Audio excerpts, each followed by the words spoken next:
Magandang araw sa inyong lahat mga kaibigan. Bago po ang ating kwento, unang-una po gusto kong humingi ng paumanhin sa inyo kasi natatagalan talaga ako bago makapag-upload ng kwento, ng bagong kwento.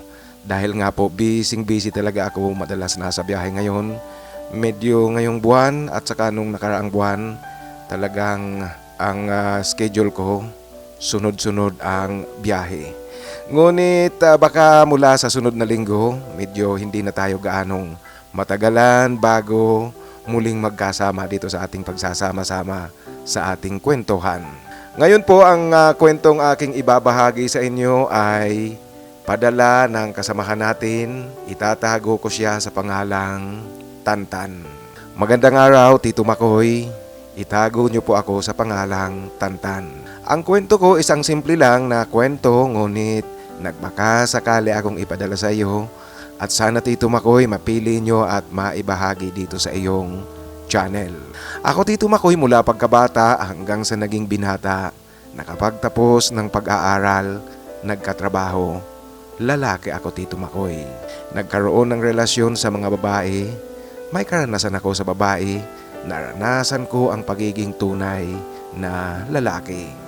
Ngunit nag-umpisa ang aking identity crisis mula noong maging magkatrabaho kami at maging magkaibigan ni Ferdy. Si Ferdy ay kasamahan ko nga sa trabaho at kasama ko sa boarding house. Magkasundo kaming dalawa mula nang maging magkatrabaho kami. Kaya nung naghanap ako ng boarding house, si Ferdy naghanap rin. Nagkasundo kami na umupa na lang sa isang bahay. Paghahatian namin ang upa nito at magkasama kami sa iisang bahay.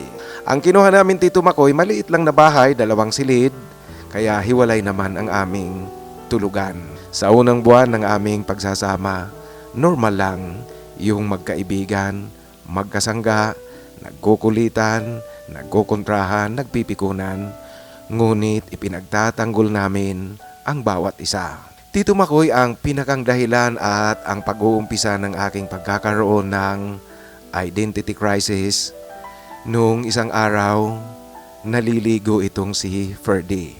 Nasa kalagitnaan siya ng kanyang paliligo, biglang tumunog ang kanyang cellphone. Merong tumatawag. Naka full volume ang ringer nito kaya ang lakas talaga ng tunog ng ringtone. Si Ferdy habang nasa loob ng banyo, sumisigaw ito sa akin na pakiabot ko raw sa kanya ang kanyang cellphone. Ang problema Tito Makoy, hindi ko mahagilap kung saan ito nakalagay kasi sa lamisa namin sa sala wala naman ito. At ang isa pang problema, simentado ang bahay, malakas ang tunog ng alingaw-ngaw nito sa buong kabahayan. At dahil nga sa alingaw-ngaw na iyon, tuloy talagang hindi ko matukoy kung saan nagmumula ang ingay ng cellphone at kung saan ito nakalagay. Dahil nga Tito Makoy hindi ko mahanap, tuloy-tuloy ang pagre-ring nito at sa tingin ko importante at hindi hintay ni Ferdy ang tawag na iyon. Kaya nagmamadali siyang lumabas ng banyo habang nasa kalagitnaan ito ng kanyang paliligo. Alam mo Tito Makoy, ang nakakatuwa, nakahubo itong lumabas sa banyo, patakbo patungo sa kanyang silid. Kitang-kita mo talaga Tito Makoy ang buong katawan at kaluluwa ni Ferdy. Tinatawanan ko ito at binibiro ko pa ngang mukha pala siyang tikbalang. Ngunit Tito Makoy, ang totoo noong makita ko ang kabuuan ng kanyang katawan, ang magandang pagkakahubog nito, kasunod ng aking mga pagtawa. Ewan ko ba Tito Makoy, parang merong humaplos sa aking isipan. Yung haplos na nagpabago ng aking pakiramdam. Ang ganda nga pala talaga ng katawan ni Ferdy. Ito ang pumasok sa isipan ko.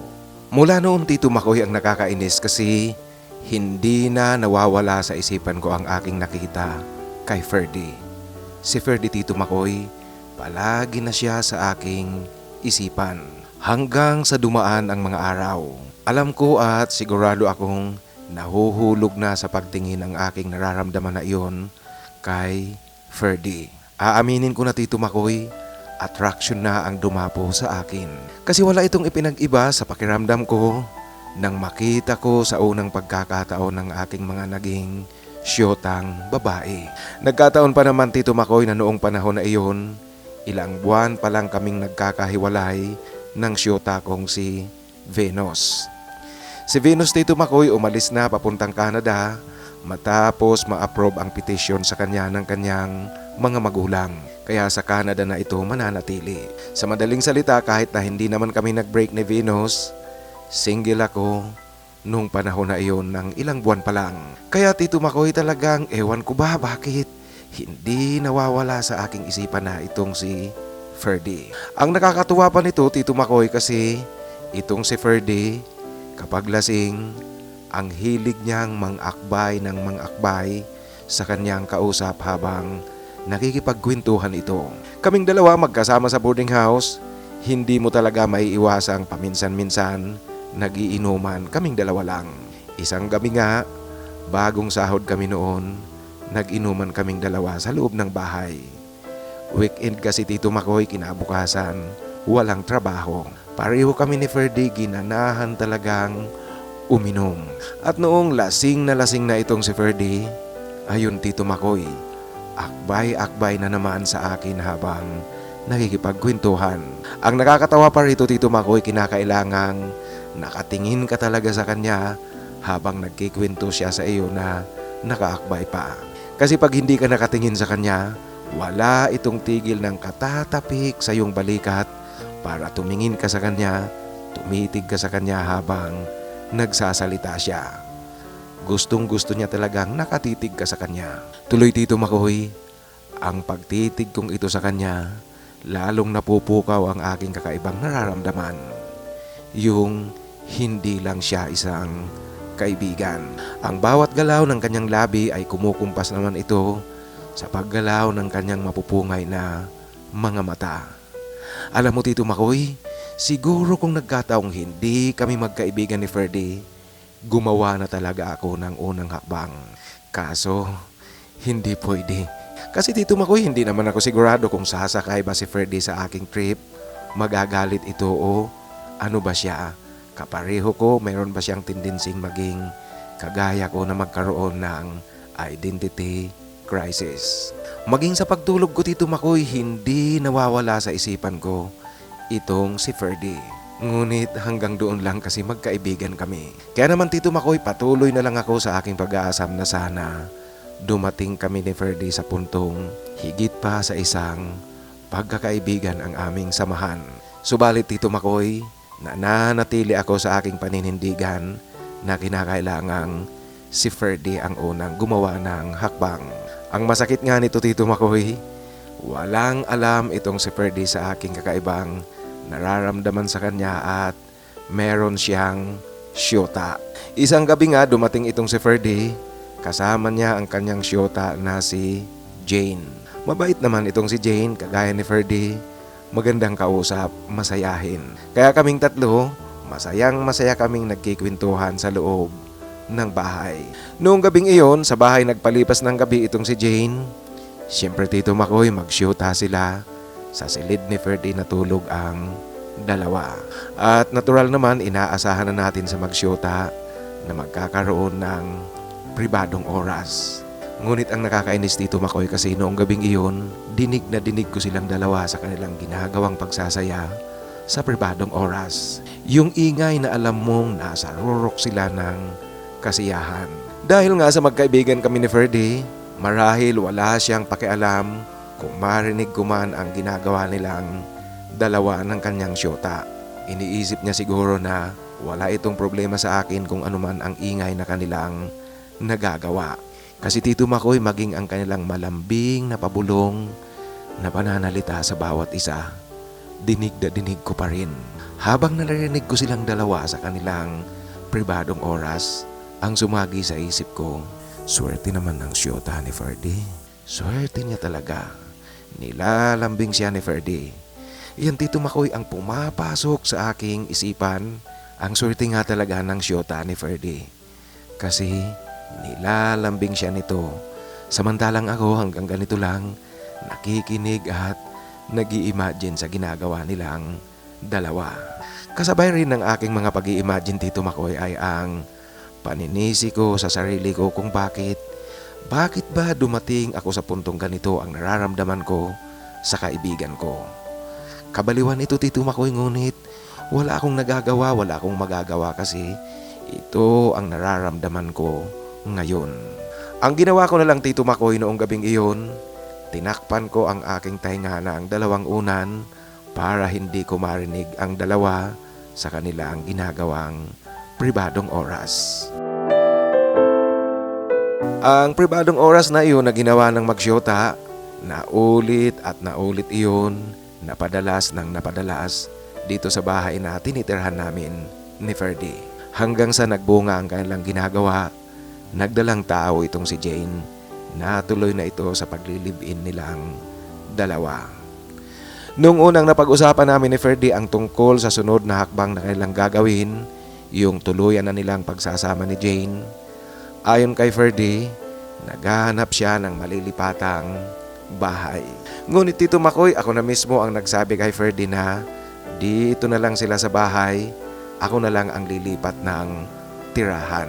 Yun nga ang nangyari, ako ang umalis sa tinitirhan namin ni Ferdy. Mas ninais ko ito, Tito Makoy, na umalis kasi kung ako ang maiiwan doon, mahirap talagang mag-move on sa panig ko. Aaminin ko yan. Malulunod lang ako sa kalungkutan. Sa aking panibagong tirahan, Tito Makoy, hindi naging mahirap ang pag-move on ko kasi bago ang lugar. Bagamat sa una, patuloy na naroon, hindi nawawala sa isipan ko si Ferdy, ngunit kahit papaano, nakausad ako. Tito Makoy, ang hirap pala ng magkaroon ng identity crisis. Mahirap ang umibig sa kaibigan. Mahirap ang umibig at asamin ang isang bagay na alam mong hindi mangyayari kahit kailan. Hanggang ngayon, Tito Makoy, maganda ang aming pagkakaibigan ni Ferdy. Magkatrabaho pa rin kami. Ngunit hanggang ngayon din, wala siyang kaalam-alam sa nangyari sa aking pakiramdam tungkol sa kanya. Hindi niya alam na nagkaroon ako ng kakaibang pagtingin sa kanya na higit pa sa isang kaibigan lang. Sa kasalukuyan nga pala, Tito Makoy, iniisip ko nang umalis sa aming trabaho ngayon at makipagsapalaran sa ibang bansa. Kasi kahit na sinabi kong nakamove on ako, ngunit hanggat magkasama kami ni Ferdy, sa tingin ko, Tito Makoy, hindi mawawala ang aking tinatagong damdamin sa kaibigan ko.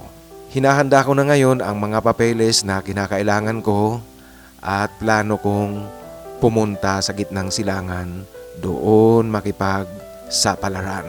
Sa tingin ko, Tito Makoy, ito ang pinakamagandang paraan para mawala sa aking isipan si Ferdy at ang aming pagiging magkaibigan manatiling magkaibigan lang talaga. Hanggang dito na lang po, Tito Makoy, ang aking kwento. Sana po mapili nyo rin at ibahagi dito sa iyong channel. Ang iyong tagapakinig at lubos na gumagalang, Tantan. Maraming salamat, Tantan, sa pagbabahagi mo ng iyong kwento. Alam mo, yung kaso mo, hindi ka nag-iisa dyan kasi marami talagang may mga pagkakataon talaga na dumarating tayo sa ganyang umiibig ka sa isang tao, ngunit hindi mo pwedeng sabihin ang iyong nararamdaman sa iba't ibang dahilan. Unang-una na dyan, kung kaibigan mo siya, kaibigan na kaibigan mo, alam mo, maging kung sa babae yan na kaibigan mo talaga, ngunit nakaramdam ka ng pag-ibig, mahirap rin talagang sabihin yan kasi may mga taong maganda, mahal ka niya bilang kaibigan, maganda ang inyong samahan. Ngunit pag sinabi mo na ang iyong totoong nararamdaman, merong mga hindi yan nagugustuhan, lumalayo. Lalong-lalo na sa sitwasyon nyo ni Ferdy na pareho kayo lalaki, magkaibigan kayo, kaya mahirap talaga. Kahit na hindi mo sabihing mahirap, kahit sino sa atin, makakapagsabing mahirap talaga ang ganyang sitwasyon. Subalit tama yung ginawa mo na nagbubuon ka at tama yung ginawa mo na ikaw yung umalis doon sa tirahan nyo. At ngayon pala, plano mong pumunta sa Middle East. Saan ba sa Middle East ang target mong bansa na pupuntahan? Alam mo, parang nakikita ko sa Middle East, malamang magkaroon ka ng forever. Kasi nga maraming mga kwento, marami akong naririnig talaga na May mga kasong lalaking lalaki umalis dito sa Pilipinas, napunta sa Middle East, tapos doon nagkaroon ng identity crisis din. Subalit kung halimbawa makakatagpo ka ng forever mo doon sa Middle East, pag pareho baga kayo, walang pamilya, pareho kayo single, wala naman akong nakikitang masama dyan. Kaso sa Middle East, kung iibig ka sa lalaki, makikipagrelasyon ka sa kapwa lalaki. Ang babala ko sa iyo, ingat na ingat na ingat. Hindi lang tripling pag-iingat. Siguro 10 beses na pag-iingat. Alam mo, sa Middle East kahit na maraming gumagawa ng ganyan, ngunit huwag mong kalilimutan ang Middle East ay Muslim region. Sa Islam, bawal ang kanyang relasyon. Ganoon pa man, good luck sa iyong panibagong tatahakin sa pinaplano mong pakikipagsapalaran sa ibang bansa. At sa muli, maraming salamat sa pagbabahagi mo ng iyong kwento. Ngayon mga kaibigan, sa ating shout out kay Milandro Orbistondo ng Madrid, Spain. Nasa Madrid pala itong si Andoy Orbistondo. Andoy na lang ang itawag ko sa iyo, Milandro Orbistondo ng Madrid, Spain. Shout out sa iyo at sa ating mga kababayan, mga kasamahan dyan sa Spain, hindi lang sa Madrid, sa buong Espanya. Shout out din kay Sam Barito ng Coronadal, South Cotabato. Maraming salamat Sam sa pakikinig at shout out sa inyong lahat dyan sa South Cotabato. Ang isa pang nagpapa-shout out ay si Maki ng Las Peñas. Ang kanyang handle name ay Leomark Rawat. Maki, maraming salamat sa pakikinig at shout out sa iyo. Ang isa pang nagpapa-shout out at naghahanap rin daw siya ng forever ay si Jason Ronda. Maraming salamat Jason Ronda sa pakikinig at isasama na kita dito sa mga naghahanap ng forever sa sunod na pagbasa ko ng mga naghahanap ng forever. Shout out din kay Renato Vergara ng Rome, Italy. Siya si Omar. Maraming salamat Omar sa pakikinig at sa pagiging kabahagi nitong ating kwentuhan. At shout out sa inyong lahat dyan sa Rome, Italy.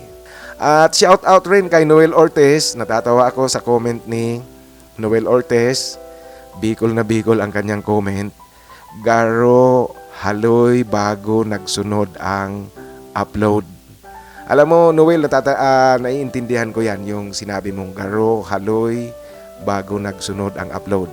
Ang garo ay tila o kaya para.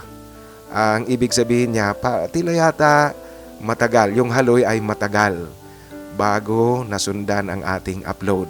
Pasensya ka na nga Noel at kayong lahat mga kaibigan, pasensya na talaga. Medyo aminado akong natatagalan ako bago nakakapag-upload dahil nga sa busy.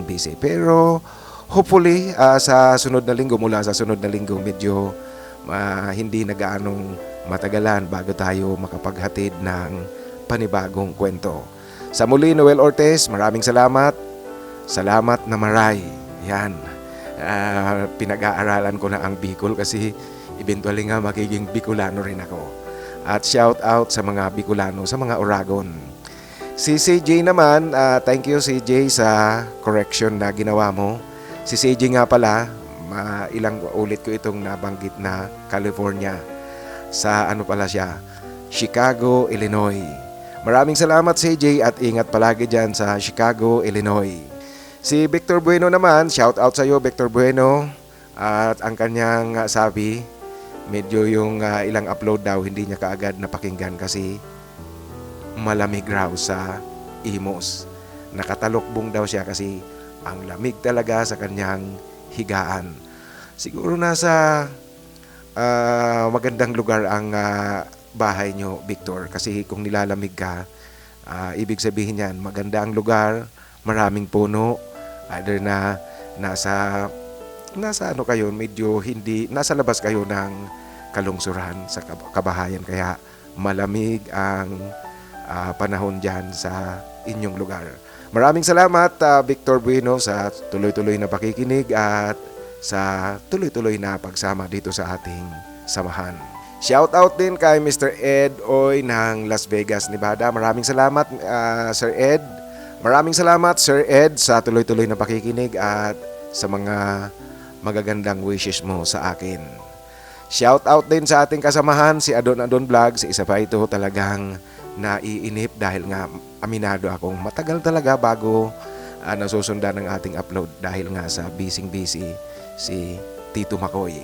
Subalit sa inyong lahat mga kaibigan, maraming salamat po sa inyong pag-unawa at sa tuloy-tuloy na suporta dito sa ating samahan.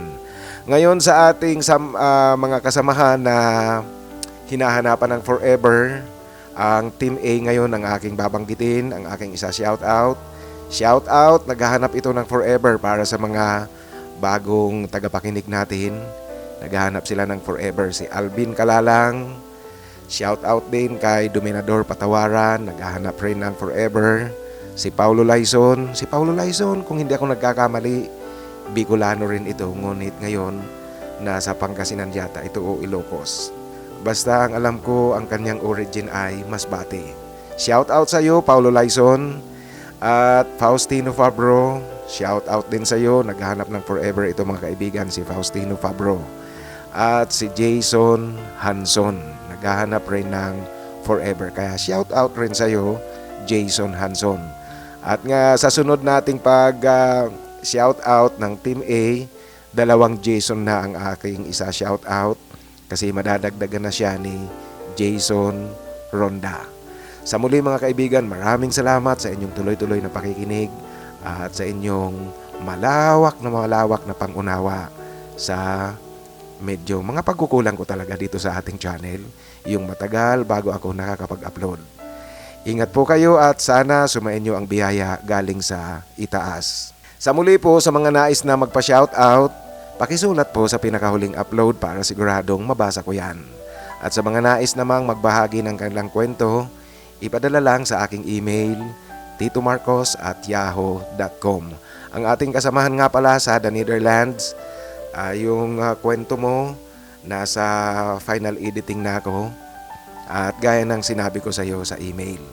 So shout out sa ating mga kasamahan dyan sa The Netherlands. Baka next week i-upload ko na yung kwento ng ating kasamahan dyan sa The Netherlands.